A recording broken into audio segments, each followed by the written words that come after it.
తబ్కాస్ ఉద్యోగం జరగదు, అప్రూవల్ కాదు.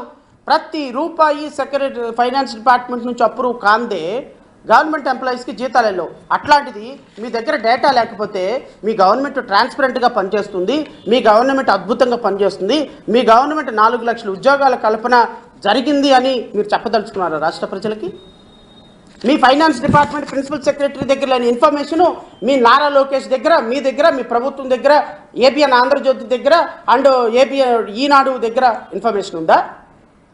అంటే ఈ 4 లక్షల ప్రైవేటు ఉద్యోగాల కల్పన చేసింది ఏబిఎన్ ఆంధ్రజ్యోతి అండ్ ఈనాడు టీవీలా, లేకపోతే మహా టీవీ వంశీ చేశారా? ప్రిన్సిపల్ సెక్రటరీకి తెలియంది నారా లోకేష్కి తెలుసా? ప్రిన్సిపల్ సెక్రటరీకి తెలియంది పవన్ కళ్యాణ్కి తెలుసా? ప్రిన్సిపల్ సెక్రటరీకి తెలియంది ముఖ్యమంత్రి చంద్రబాబు నాయుడు గారికి తెలుసా? ఎవరు మాట్లాడతారండి? ఎవరు సొల్లు కబుర్లు చెప్తారు? ఎవరు ఏ రాష్ట్ర ప్రజల్ని మోసం చేస్తారు? ఏ యువతను మోసం చేస్తారు? ఓట్లేసిన యువతను మోసం చేస్తారా? అంటే మీ చేతిలో పేపరు, మీడియా, ఎలక్ట్రానిక్ మీడియా ఉంటే మీరు ఏది మాట్లాడినా కూడా చెల్లుబాటు అవుతుందా? ఈ గనుడు మహాగణుడు మహానటుడు మాట్లాడినటువంటి మాటలు వినండి.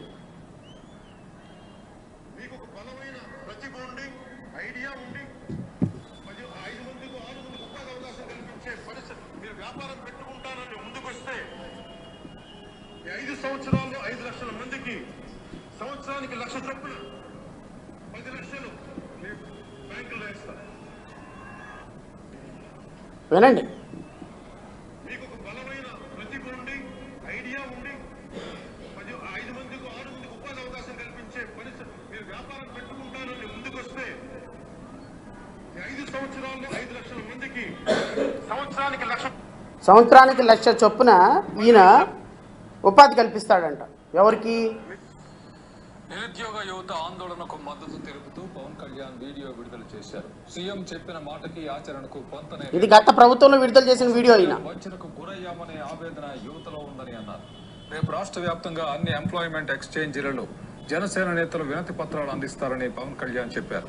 ఎన్నికల సమయంలో జగన్ రెడ్డి 2.5 లక్షల ఉద్యోగాలు ఇస్తామన్న మాట నమ్మి 30 లక్షల మంది వైసీపీని గెలిపించారని అన్నారు.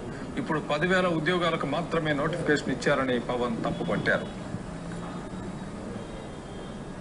2.5 లక్షల ఉద్యోగాలు ఇచ్చింది హామీ, కానీ భర్తీ చేస్తా ఉంటుంది కేవలం 10,000 ఉద్యోగాలే. మేము వంచనకు గురయ్యాం, మేము దెబ్బతిన్నాం, మాకు ఈ రోజున రోడ్ల మీద పట్టదు, వేరే దారి లేదు అనే వారి బాధ నిజంగా కలిసివేస్తుంది. ప్రతి ఒక్కరిని కలిసివేస్తుంది. లక్షలాది మంది యువకులు ఫిట్నెస్ పరీక్షలు సిద్ధం అవటం కానీ, ప్రవేశ పరీక్షలు సిద్ధం అవటం కానీ జరిగి ఎంతో డబ్బులు కూడా ఖర్చు పెట్టారు, ఎంతో ఆశలతోటి ఉద్యోగాలు వస్తాయని. అలాంటి పోలీసు ఉద్యోగాల్లో వాళ్ళు చూపిస్తుంది ఈ రోజున 640 పోస్టులు. అలాగే టీచర్ ట్రైనింగ్ పూర్తి చేసుకుని లక్షలాది మంది యువకులు 25,000 ఉద్యోగాల కోసం సంసిద్ధం అవుతా ఉంటే ఈ రోజున దాని ఊసే లేదు, దాని మాటే లేదు. మరి వారి పరిస్థితి ఏంటి? గ్రూప్ 1, గ్రూప్ 2 ఉద్యోగాలు 2,000 పోస్టులు ఉంటే ఈ రోజున ప్రభుత్వం భర్తీ చేస్తానంటుంది కేవలం 34 ఉద్యోగాల మటుకి. ప్రవేశ పరీక్షలు సిద్ధమయ్యాం, ఇన్ని ఖర్చు పెట్టాం, ట్రైనింగ్కి వెళ్ళాం, ఢిల్లీకి వెళ్ళాం, హైదరాబాద్కి వచ్చి ట్రైనింగ్లు తీసుకున్నాం. గౌరవ ఉప ముఖ్యమంత్రి గారి దగ్గర చాలా ఇన్ఫర్మేషన్ ఉంది. ఎందుకంటే గత ప్రభుత్వంలో ఎన్ని ఖాళీలు ఉన్నాయి ఏం చెప్తున్నారు, ఆ ప్రభుత్వంలో ఖాళీలన్నీ ఫుల్ చేయాల్సినటువంటి బాధ్యత మనదే అని చెప్పేసి ఆయన ఇండైరెక్ట్గా ఆ డేటా మొత్తం ఆయన ఇచ్చాడు. 25,000 డిఎస్సి పోస్టులు తీయాలంట, మన 16,000 తీశారు, ఇంకా 14,000 పోస్టులు ఖాళీ ఇంచుమించు అదొక 6, ఇదొక 4, 10,000 ఖాళీలు ఉన్నాయని చెప్పేసి ఆయనే చెప్తున్నారు. గ్రూప్ 1, గ్రూప్ 2 ఉద్యోగాలు 2,000 పోస్టులు ఉన్నాయంటే 30 ఉద్యోగాలు తీశారని ఆయనే చెప్తున్నారు. తర్వాత కానిస్టేబుల్ పోస్టులు పాపం గౌరవ జగన్మోహన్ రెడ్డి గారు ఇస్తే ఇప్పుడు ఉన్నటువంటి ముఖ్యమంత్రి, గౌరవ ముఖ్యమంత్రి గారు దాన్ని ఒక పెద్ద ఈవెంట్ లాగా చేసేసి నేనే ఉద్యోగాలు ఇచ్చాను, నా నోటిఫికేషన్ ఇచ్చింది, ఇది కానిస్టేబుల్ జీవితాలు వెలుగులు నింపారని చెప్తున్నారు. ఇవన్నీ కూడా గౌరవ ఉప ముఖ్యమంత్రి దగ్గర డేటా ఉంది. నేనేమంటానంటే నారా లోకేష్ గారిని, మీరు జాబ్లు ప్రతి సంవత్సరం క్యాలెండర్ ఇస్తాను కదా, ఒకసారి ఉప ముఖ్యమంత్రి గారు ఛాంబర్కి వెళ్ళి ఆ డేటా తీసుకొని జాబ్ క్యాలెండర్ ఎట్టి పరిస్థితులు మీరు ఒక వారం 10 రోజుల్లో జాబ్ క్యాలెండర్ ఇవ్వకపోతే ఇప్పుడు గౌరవ ఉప ముఖ్యమంత్రి గారు చెప్పినట్టుగా వీళ్ళందరూ కూడా మీ ఆఫీసులో ఎంప్లాయ్మెంట్ ఎక్స్చేంజ్లో వచ్చి రాష్ట్రంలో ఉన్నటువంటి నిరుద్యోగులంతా ఎంప్లాయ్మెంట్ ఎక్స్చేంజ్ల దగ్గరకు వచ్చి ధర్నా చేయమని ఆయన గత ముఖ్యమంత్రి గారికి పిలుపునిచ్చినారు. అంటే గత ముఖ్యమంత్రి గారి కంటే ఇప్పుడు కూడా ఆయన ఉప ముఖ్యమంత్రి కాబట్టి ఆయన ఇండైరెక్ట్గా రాష్ట్ర యువతకి పిలిపిస్తున్నారు, వెళ్ళి వచ్చి మీరు ధర్నాలు రాస్తారోకలు చేయండి, ఉద్యోగాల కల్పన కోసం ఫైట్ చేయండి అని. మరి రాష్ట్ర యువత ఖచ్చితంగా ఆయన మాట ఫాలో అవ్వాల్సిందే కదా. కోట్ల మంది ఆరాధ్య దైవం, ఈ దేశాన్ని రక్షించడానికి వచ్చినటువంటి సనాతన అధికారి, ఈ దేశంలో రాష్ట్ర యువతని సన్మార్గంలో నడిపించడానికి జీరో పాలిటిక్స్ కోసం వచ్చినటువంటి ఒక అద్భుతమైనటువంటి ఆలోచన విధానం ఉన్నటువంటి ఉప ముఖ్యమంత్రి గారి మాట వినాలి అందరూ కూడా. సో వినాలి కాబట్టి అందరూ రావాలని నేను కోరుకుంటున్నాను. ఈరోజు రాష్ట్రంలో సూపర్ 6 అమల్లో ఇచ్చినటువంటి మొట్టమొదటి హామీ 20 లక్షల ఉద్యోగాల కల్పన, అది పోయింది. ఇప్పుడు నారా లోకేష్ గారు అండ్ ముఖ్యమంత్రి గారు ఇవన్నీ రాష్ట్ర ప్రజలకు ఎందుకు వివరించాల్సి వస్తుంది అంటే, నేను మీడియా సోదరులను కూడా కోరుతున్నా, మీ ద్వారా రాష్ట్ర ప్రజలను కోరుతున్నా, ఒక అబద్ధాన్ని నిజం చేసేటువంటి ప్రాసెస్ ఎంత దుర్మార్గంగా రాష్ట్ర ప్రజల కళ్ళకి కట్టినట్టు జరుగుతుందా అనేటువంటి ఒక అబద్ధాన్ని బద్దలు చేయాల్సినటువంటి బాధ్యత, నిజాన్ని నిర్భయంగా ప్రజల ముందుకు తీసుకురావాల్సినటువంటి బాధ్యత ప్రజాస్వామ్యవాదులుగా, న్యాయవాదులుగా, ఒక రాజకీయ పార్టీ అధ్యక్షులుగా, రాజకీయ పార్టీని నడిపిస్తున్నటువంటి వ్యక్తిగా మా మీద ఉందని మాత్రం రాష్ట్ర ప్రజలు గుర్తించమని కోరుతున్నాం. ఇది గౌరవ ముఖ్యమంత్రి గారికి వ్యతిరేకంగానో, పవన్ కళ్యాణ్ గారికి వ్యతిరేకంగానో, నారా లోకేష్ గారికి వ్యతిరేకంగానో మాట్లాడుతున్న మాటలు కాదు. ఒక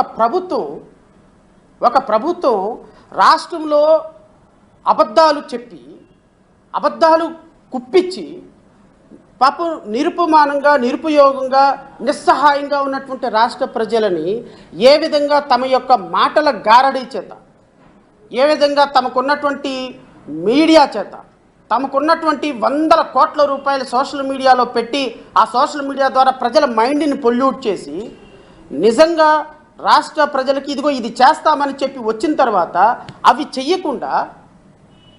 చేయకుండా ఉంటే రాష్ట్ర ప్రజలు విమర్శిస్తారు, అదొక ఎత్తు. ఇక్కడ ఏం జరుగుతుంది అంటే, కూటమి ప్రభుత్వం వచ్చిన 20 నెలల్లో జరిగేది ఏంటి అంటే, ఇక్కడ ఏమి అభివృద్ధి ఉండదు, అద్భుతమైన అభివృద్ధి జరిగింది అనేటువంటి ఒక ప్రొజెక్షన్ అనమాట. బ్లూ ప్రింట్ ముఖ్యమంత్రి. ఇక్కడ ఏం కంపెనీలు రావు, అద్భుతమైనటువంటి కంపెనీలు వచ్చినాయి, పెట్టుబడులు వచ్చినాయి అనేటువంటి ఒక ప్రొజెక్షన్. ఈరోజు ఆంధ్రజ్యోతి యొక్క కథనం చూడండి, ఫస్ట్ పేజీ కథనం, పెట్టుబడుల్లో ఏపీ టాప్. ఇది నాకు తెలిసి ఒక రమారమి 4.5 కోట్ల మంది ప్రజల్లో రమారమి ఒక 1,50,00,000 మంది ప్రజలు దీన్ని ఇంటర్నెట్లోనో, లేకపోతే బయటో ఫిజికల్గానో, లేకపోతే సోషల్ మీడియాలోనో దీన్ని చూస్తారు. మళ్ళీ ఏపీలో పెట్టుబడుల్లో టాప్ అని వచ్చిన ఈ ఆంధ్రజ్యోతి కథనంలో దీన్ని మళ్ళీ తీసి సోషల్ మీడియాలో పెట్టేస్తారు. అంటే సోషల్ మీడియాలో ఎలా పెడతారు చూస్తారు, నేను చదివి వినిపిస్తా. దేశంలోకి వచ్చిన పెట్టుబడుల్లో 4వ వంతు ఆంధ్రప్రదేశ్ రాష్ట్రానికే. బ్యాంక్ ఆఫ్ బరోడా నివేదిక, ఆమె ఎవరో, ఆ బ్యాంక్ ఆఫ్ బరోడా ఎందుకు నివేదించిందో నాకు తెలియదు. అమరావతి పెట్టుబడులు ఆకర్షించడంలో ఆంధ్రప్రదేశ్ దేశంలోని అగ్రస్థానంలో నిలిచింది.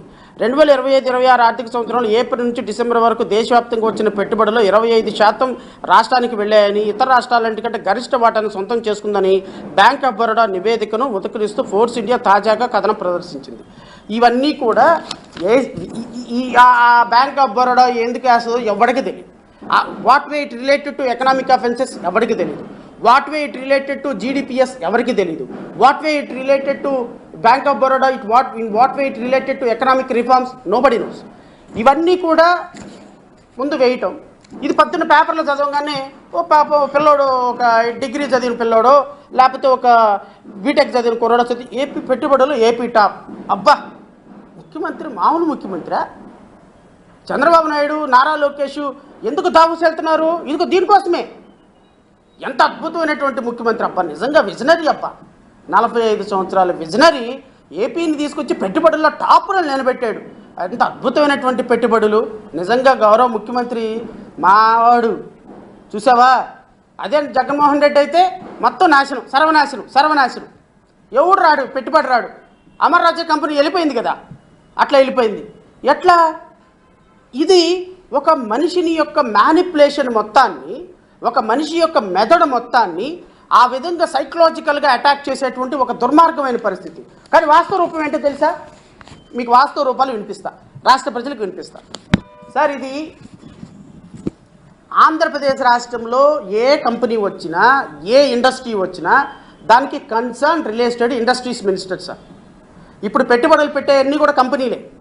ఈ కంపెనీలు ఒకటి ఇండస్ట్రియల్ డెవలప్మెంట్, ఇండస్ట్రియల్కి సంబంధించినట్లయితే ఇండస్ట్రీ మినిస్టరు, అంటే ఏపీఐఏసి సంబంధించింది అయితే ఎలక్ట్రానిక్ సంబంధించి ఐటీకి సంబంధించి మొత్తం ఏపీఐఏసీకి చూసుకుంటుంది. ఓవరాల్గా ఎంత ఇన్వెస్ట్మెంట్ వచ్చిందని చెప్పే డిపార్ట్మెంట్ ఇది సార్. సార్ ఈ డిపార్ట్మెంట్ ఇచ్చినటువంటి ఈ ఇన్ఫర్మేషన్ నాకు ఇచ్చినటువంటి అధికారికంగా ఇదేమో ఈ డిపార్ట్మెంట్ ఏమో ఆంధ్రజ్యోతి ఏబిఎన్ ఆంధ్రజ్యోతి డిపార్ట్మెంటు, ఇదేమో ఆంధ్రప్రదేశ్ రాష్ట్ర ప్రభుత్వం డిపార్ట్మెంటు. దీంట్లో ఏది నమ్మాలి రాష్ట్ర ప్రజలు చెప్పండి? ఇది జడా శ్రావణ్ కుమార్కి ఇన్ఫర్మేషన్